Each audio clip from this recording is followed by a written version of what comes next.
So hello guys, for today's vlog maglalagay tayo sa ating Honda Click ng signal light protector or tinatawag na signal light grill. Ilalagay natin yung kabilaan. Bali yung na-order natin guys is pang pang ADB 160, 150. Yan, lalagay natin dyan. Itatry natin sa Honda Click natin kasi napansin ko kasi parang kapareha sila ng ADB na signal light. So yan guys, yan yung nabili ko sa Shopee. Ilalagay ko lang yung link sa description box para makita nyo saan ako bumili. Kakabit natin yan guys. Pero bago yun, kailangan natin ng tools. Yan yung gamit ko guys, Flyman. Yan, kompleto rin yung socket nyan. Tapos gagamit tayo ng Phillips screw. Yan, kasi may tatanggalin tayo dyan na tatlong screw. Ipapakita ko sa inyo kung saan banda. Yan, iyan na natin guys, kabit na natin sa atin. Pasensya na sa pagbibidyo ko guys ako lang kasi mag-isa. Yan, dyan isang screw. Tapos isa doon, isa dyan, bale dalawa sa taas, isa sa lalim. Yan guys, bale nilagay ko muna yung cellphone ko dyan guys. Yan, tatanggalin natin. Pasensya na kayo guys hindi masyadong malapit yung pag-vlog ko. Pero dyan sa may butas niya dyan, tatanggalin natin isang screw dyan na maliit. Medyo nahirapan ako dyan guys kasi matagal rin hindi nabuksan yan Last na bukas ko yan nung tabingi yung tapalodo ng Honda Click ko. Bale pinantay ko siya dyan. Kasi ganyan talaga mahirap magtanggal ng signal light ng Honda Click. Siguro sa mga ADB PCX ganun din siguro, mabusisi. Ang dami mo pang babaklasin para para maka-access ka sa signal light. So yan guys, panoorin lang natin guys. Bale guys, kasi to voice record kasi itong ginagawa ko, voice recording. Mayroon kasi mag-vlog na nagsasalita habang gumagawa. May maingay kasi dyan sa amin ngayon, daming ginagawa kasi gumagawa ng bahay. So yan guys, unahin mo natin siguro sa taas. Panoorin nyo lang guys.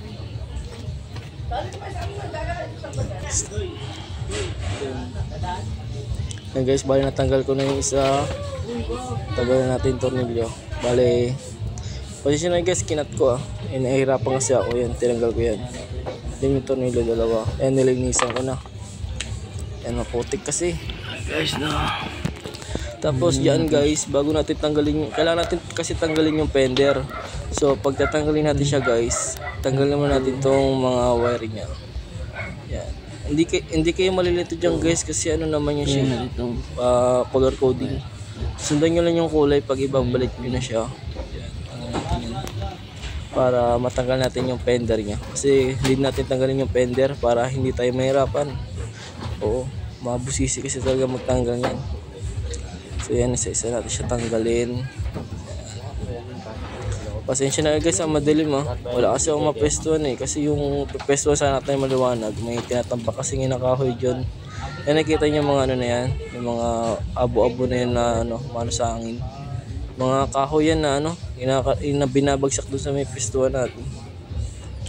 Pasensya na guys medyo malabo Yan guys, panoorin nyo lang guys. Basta yun lang yung gagawin nyo. Tatanggalin nyo lang yung mga wirings doon sa signal light tsaka sa sa plate number light. Yun, tatanggalin natin yun.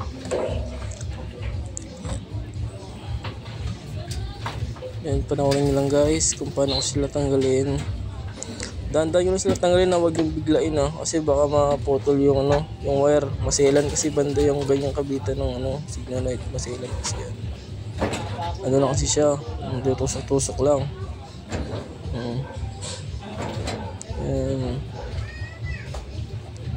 Panoorin nyo lang guys kung paano.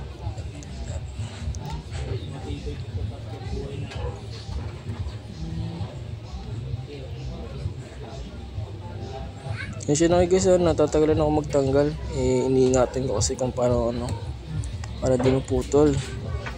Ilang beses na kasi ako naputulan ng ganyan. Paghila ko naputol. So mga nangyayari lang sa akin yun sa mga motor na mga China bike, mga Rusi, Motorstar yan. Galing maputol ng wire nila sa ganyan. Kaya pag ginagamit ako sila ng long nose para hindi basta-basta masira yung wire niya. Kasi may sasinugot yung wire eh. So yung guys, tatanggal ko na yung mga wire nya.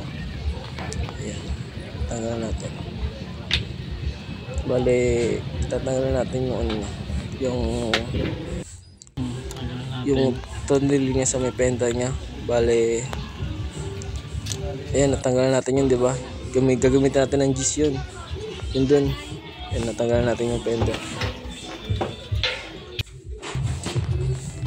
Okay.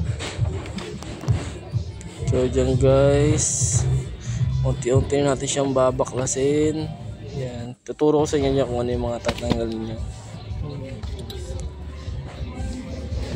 So dyan guys, tatanggalin nyo muna yung sa may reflector light. Yan, gagamitan nyo siya ng 8mm socket. Yan, hanap muna tayo sa tools natin ng 8mm. Yan, may nakikita na tayo. Yan, kakabit na natin dyan.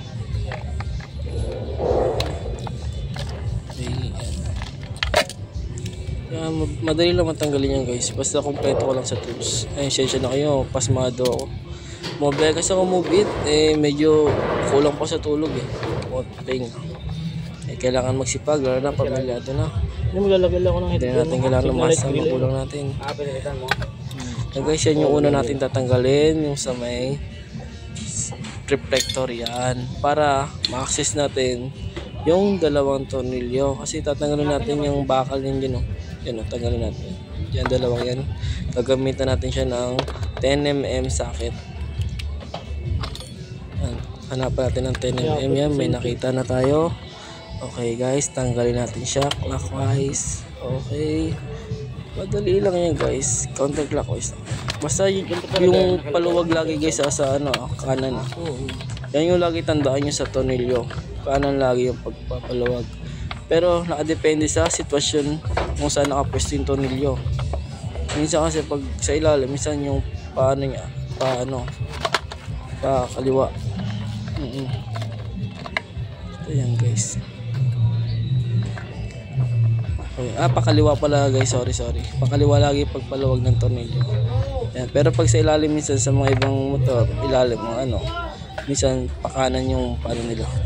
Basta tandaan nyo lang lagi guys. Kaliwa lagi yung pagpapaluwag. So yung guys, bago natin siya matanggal ulit, meron dalawang Phillips screw dyan sa kabilaan gilid. Tuturo sa inyo yan dyan, isa dyan, tornilyo, screw. Yan, gagamitin natin siya ng Phillips screw. Yan guys. Yan, tatanggal natin siya guys. Panoorin nyo lang. Okay.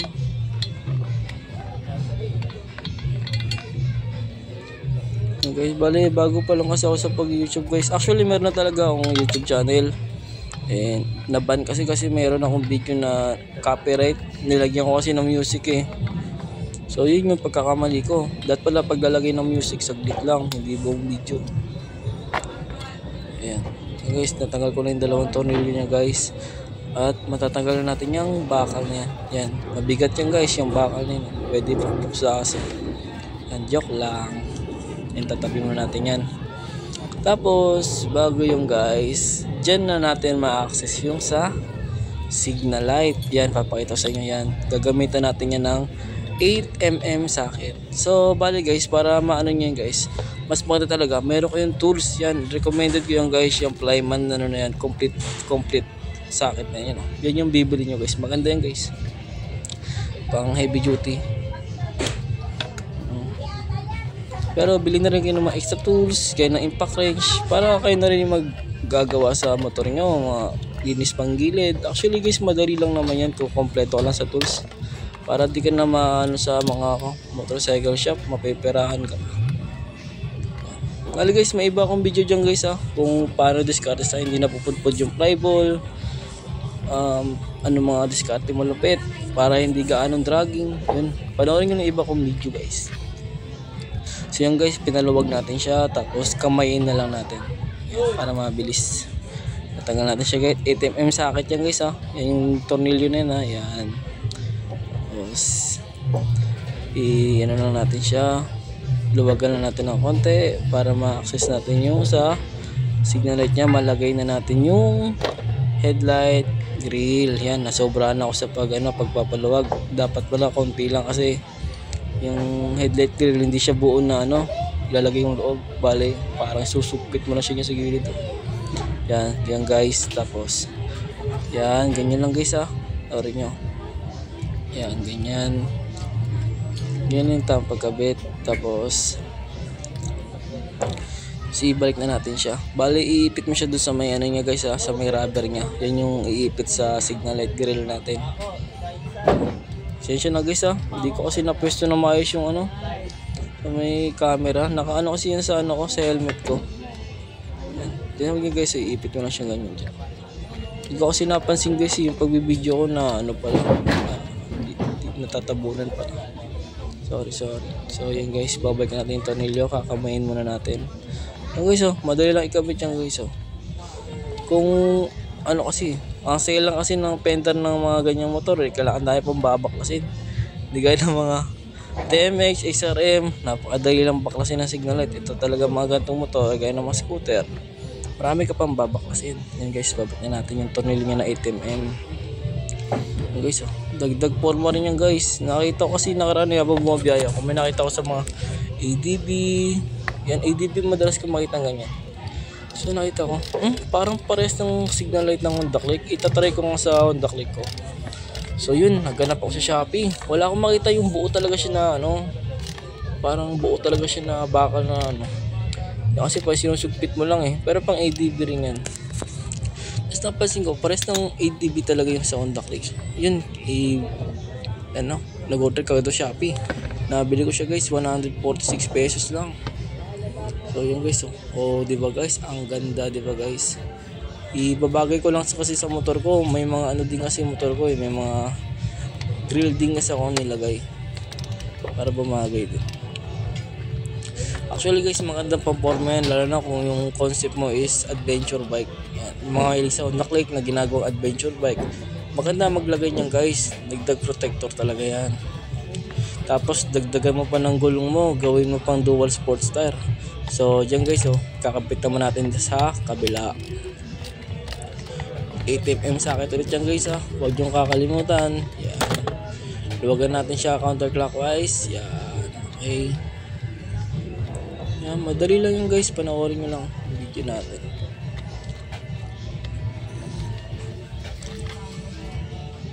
Yan guys, shoutout nga pala sa mga bagong ano ko dyan guys, viewers, mga commenters. I-shoutout ko rin yung mga idol ko dyan ng mekaniko, si Cabro Mechanic. Yan, idol ko talaga yan. Lalo na si Palapaan John Ray. Tapos yung binatilyon ay yung bata pa na mekaniko ngayon, sikat. Si Gian Peace. Yun, malupit din yung guys, taga Cebu. Kung may papagawa kayo ng makina, 2K budget, anlipiga, pwede nyo siyang kontakin guys. Chat nyo lang para ipadala nyo yung makina nyo. Malupit na mekaniko yun. Tapos si Palapaan John Ray, legend na talaga yun. Simula pa sa mga kalulolokan niya. Sinishare nga rin yung mga vlog niya sa atin. At si Cabro Mechanic ng taga Tarlac. Yun. Kung malapit sa Tarlac, kay Bro Mechanic. Pero kung malapit sa may mga bandang Candelaria, Quezon, doon kay Palapaan John Ray. Yan. Malupit yung dalawa niyang guys mag-convert ng mga motor. Lalo na sa mga specialty talaga na motor, mga TMX. Yan, magagaling sila sa mga ganyan. So yun lang guys. Yan guys, kinakabit na natin yung isang signal light grill natin. Yan. Ipitan na natin siya guys. Pati sa kabila, ipitan na natin na mabuti. Para mapantay natin. Hindi ko kasi nigpitan sa kabila para maano ko mahigpitan ko talaga. Mapantay natin. Yan. Ipitan natin mabuti guys para malupit. Okay. Guys. Yan. Sa mga Honda Click lovers yan guys, lagi nyo lang i-subscribe nyo yung video ko para marami pa akong ilalagay sa Honda Click ko.